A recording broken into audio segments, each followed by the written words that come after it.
I love questions without notice, I know, you got plenty I've got of them. 10 months of content that's built up, this so could I'm take going to us hit you through with the some. But a recent one. Yep. Is it coincidence or is it fitting that Brandon Ellis retires, leaving the number 4 Guernsey vacant at the Gold Coast Suns?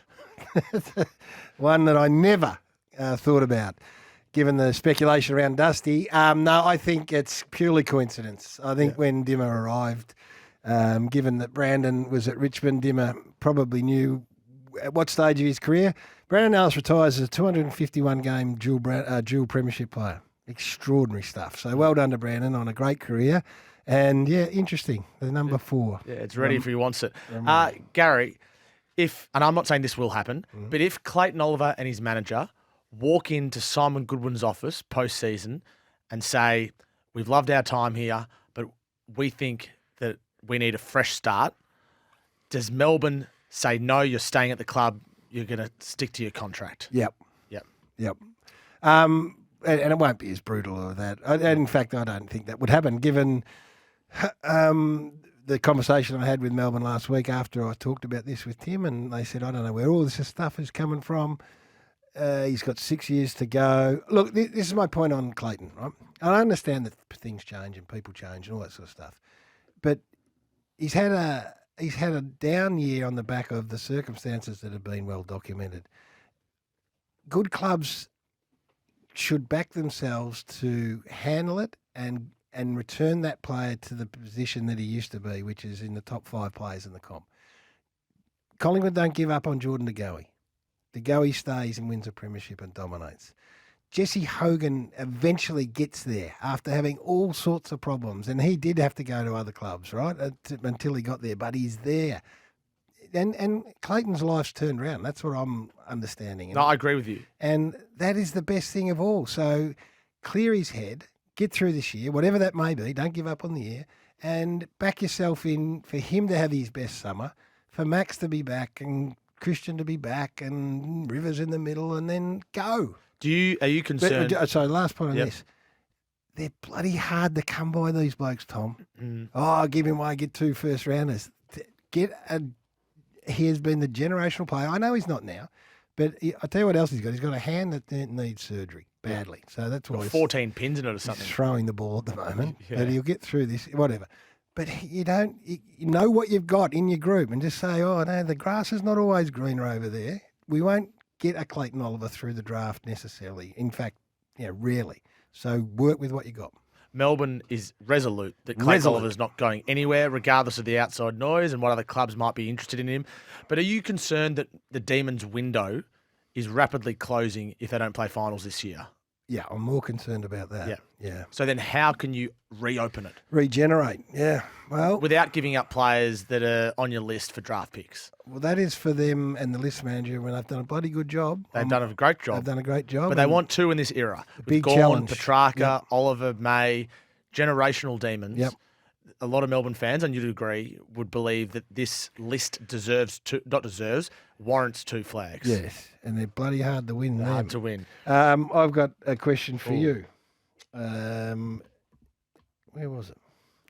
Oh, yeah. Can Hawthorn get Barrass and Josh Battle? Yes, they can. Both of them? They can afford And will both. they get both of them? I think they're a good chance to get both of them, yes. So they're trying to set up 2 pillars in defence, like what Melbourne did with Lever and May. Yep, very smart. They got May via a trade. Yep. From the pick that they got for Jesse Hogan. Yep. And they got Lever via free agency. A couple of picks. No, a couple of picks. It was out of contract. They're trying to do the same thing. Battle is a free agent, so they can get him just for salary cap. And Tom Barrass is weighing up Hawthorn's overtures, 5-year deal. The Dogs are offering 4 or 5 years as well. They are willing to offer 5 years. Big money. We know that Sam Mitchell met him. Mitch Cleary reported that. We also know that that the Hawks are unashamedly ambitious. So, yes, it is possible that they get... And the Hawks, I would say, if you're going to have a ladder of the most attractive clubs to go to at the moment, the Hawks are at the very top of that list. They've got money, they've got an excellent coach, and they are rapidly improving. Just on Clayton Oliver, my understanding is his deal across 7 years, which has full total player payment uplift. Mm-hmm. So his salary rises with the collective bargaining agreement, whereas some other clubs don't do that. Yep. is around $10 million over 7 years. It is an unbelievable deal for Clayton Oliver. So even if he did want to leave, and even if Melbourne entertained it, which I don't believe they will, then another club being able to afford that is a huge if. So there's too many question marks here. Daniel Rioli, Richmond. What can you tell me? Daniel Rioli at Richmond has 3 years remaining on a contract, and we know the Gold Coast Suns like him. What I said on 9 News last night, I'll say it again today, is that he likes the Gold Coast Suns. He likes the idea of playing for Damien Hardwick, but there's no trade request yet, clearly, because it's still the season, and he's not going to request a trade if he doesn't think the Tigers are going to get a deal done. If the Tigers say no, then that's the end of the conversation. But if you just look at it, if Richmond are rebuilding, if they decide to go all-out rebuild, draft picks, young players, and Daniel Rioli does want to leave, then they could ask for Gold Coast a couple of first-round picks. Gold Coast at the moment... If Would he demand 2 first-rounders? Well, Gold Coast have picks 6, 11 and 20 at the moment. Is he worth 11 and 20, Daniel Rioli? Yeah, for a contracted player in his mid-20s. Fremantle is the other team with a lot of top picks. And Shea Bolton wants to get there. Xander Maguire broke that story a couple of months ago, Gary. Shea Bolton wants to go... Freo. He wants to go there, or Freo want him? Both. Really? Freo have picks 7 and 12 and 16. So there's a world... Take 7 and 12? Yeah, there's a world where Richmond gain 4 first-round draft picks for those 2 players if they want to do those deals. And how good's the draft?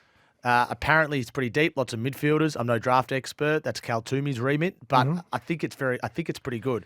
And then you've got someone like Liam Baker that might want to go to Perth. He's out of contract. Right. Could you get a draft pick or 2 for him? So the Tigers... Crikey, Moses, they'll have 30 draft picks. Well, they could have a draft haul like the Giants in their first year. If they want to do it all quickly, accelerate the rebuild, get 5 in the top 20 and see what you can do. Isn't that an interesting... Tiger fans, would you be happy to do that? Next year, it's a start of a new broadcasting deal. So 2025 to 2031, $4.5 billion. The most lucrative broadcast deal the AFL's ever done. Gil McLachlan, as one of his crowning achievements, a legacy achievement at the end of his stint, he did this deal. So I thought it was important that we just have you lay out what your viewing experience will be like next year. I know Fox, and I can only see it from Fox Footy's point of view, we are just so excited. Like the gearing up for next year is enormous. We can't wait because we get to broadcast every single game and call every single game, which is probably one of the big changes you're going to see next year. Yeah, I think that's the biggest change, that fans will have a choice for 3 games a weekend. When Seven and Fox are doing those games, fans will get to choose: do they prefer the Fox commentary or do they prefer the Seven commentary? Now, which of those games will be Channel 7? Thursday night, Friday night, and Sunday. Right. So for the first 15 rounds of the season, there's Thursday night football. At least it might even be more than that. But Fox introducing what they are going to call Super Saturday, which I'm sure you'll be a part of as well. Yep. For the first, how many rounds of that? 8 to 10 rounds at least?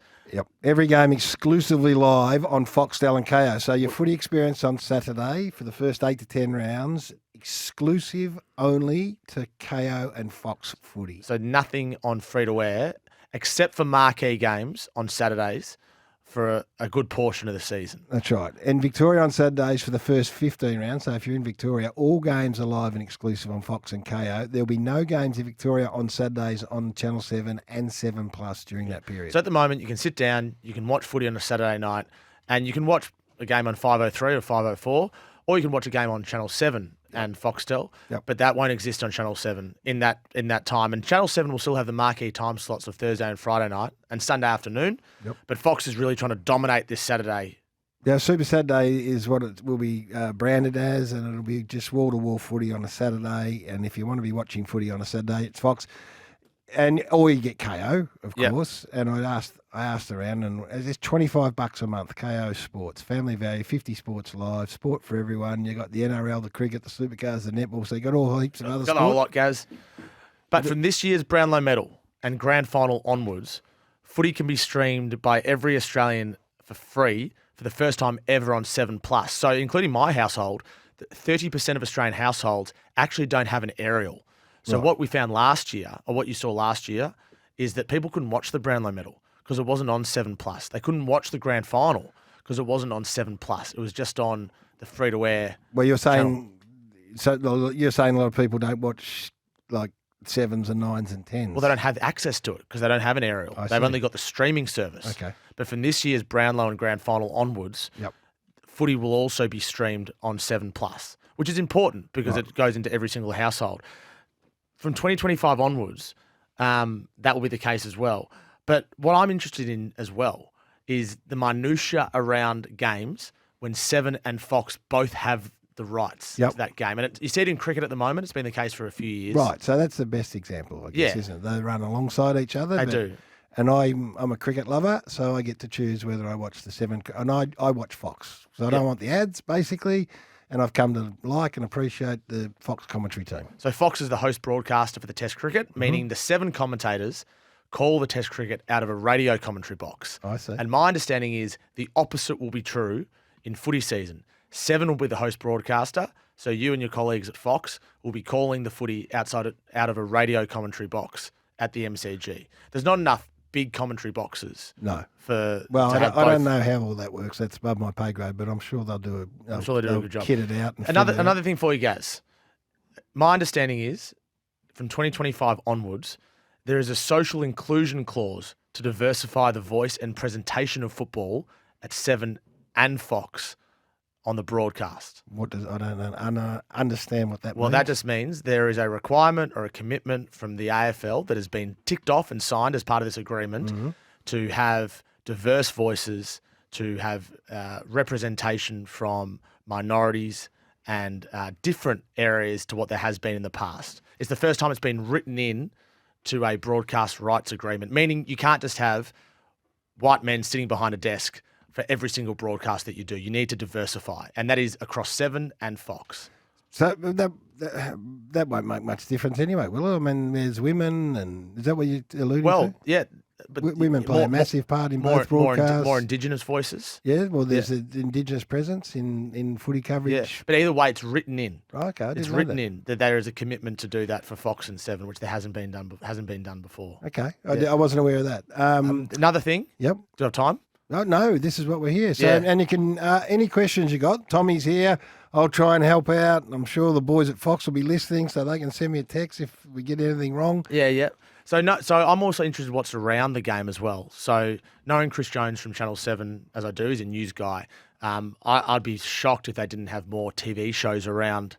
Which they haven't had, have they? Which for they a long haven't time had. at So all. I said it with Kane Corns a few weeks ago. I'd be surprised if they didn't have a Sunday morning show, whether that competes with a Sunday footy show on 9, I'm not sure.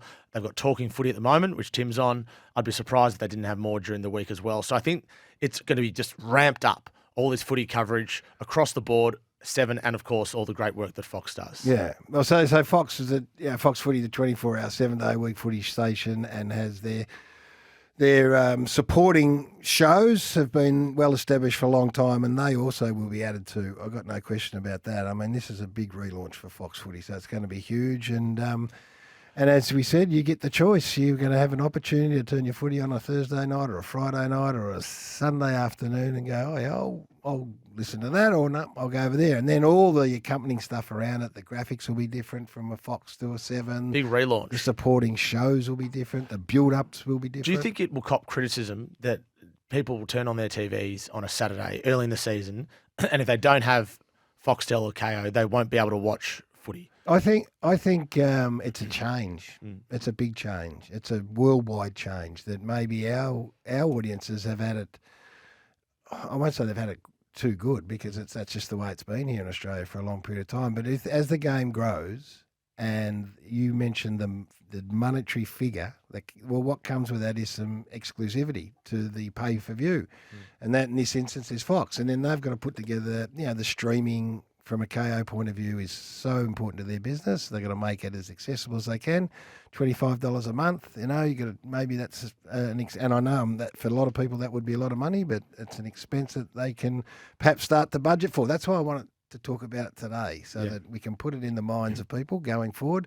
Hey, footy next year is going to be a bit different. And you're across some interstate stuff as well. How does that look? I'm not across this interstate footy, guys. Again, I'll just try as much as I should be, because it is different. I grew up and you would have grown up in this era as well, or played in the era where there was a delay on games. Friday night footy started at 8:30. Yeah. And young kids these days wouldn't even understand that. It's always live on Friday nights. That's right. As it stands now, I think all these games that are shown on Fox Footy will be live on Seven. Live on Seven, going into different markets, into the interstate markets.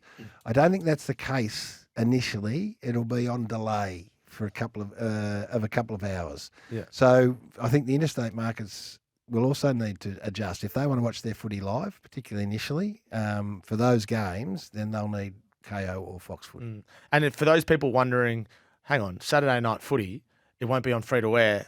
So how do I watch Dreamtime at the G? Or if an Anzac Day falls on us, that's okay. There'll be marquee games that are broadcast on Channel 7 on Saturdays. Concurrently.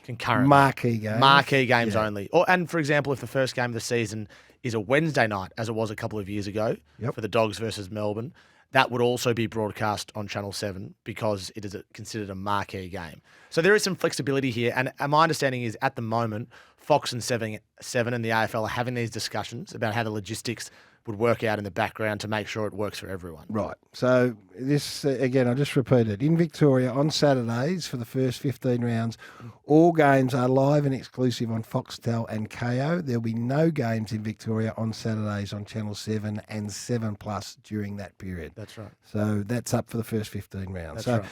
Jump on the line, 0433 90 11 16, send them through. Someone said about the grand final. As I understand it, Fox will call the grand final, have their own commentary team. Let me finish, Thomas.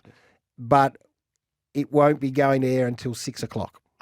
Really? So you, if you want to watch it live, which we all would, you would be watching 7. But the minute that the game's finished, or 6 o'clock, the replay will have you can have access to a Fox commentary team. Really interesting. I didn't know that.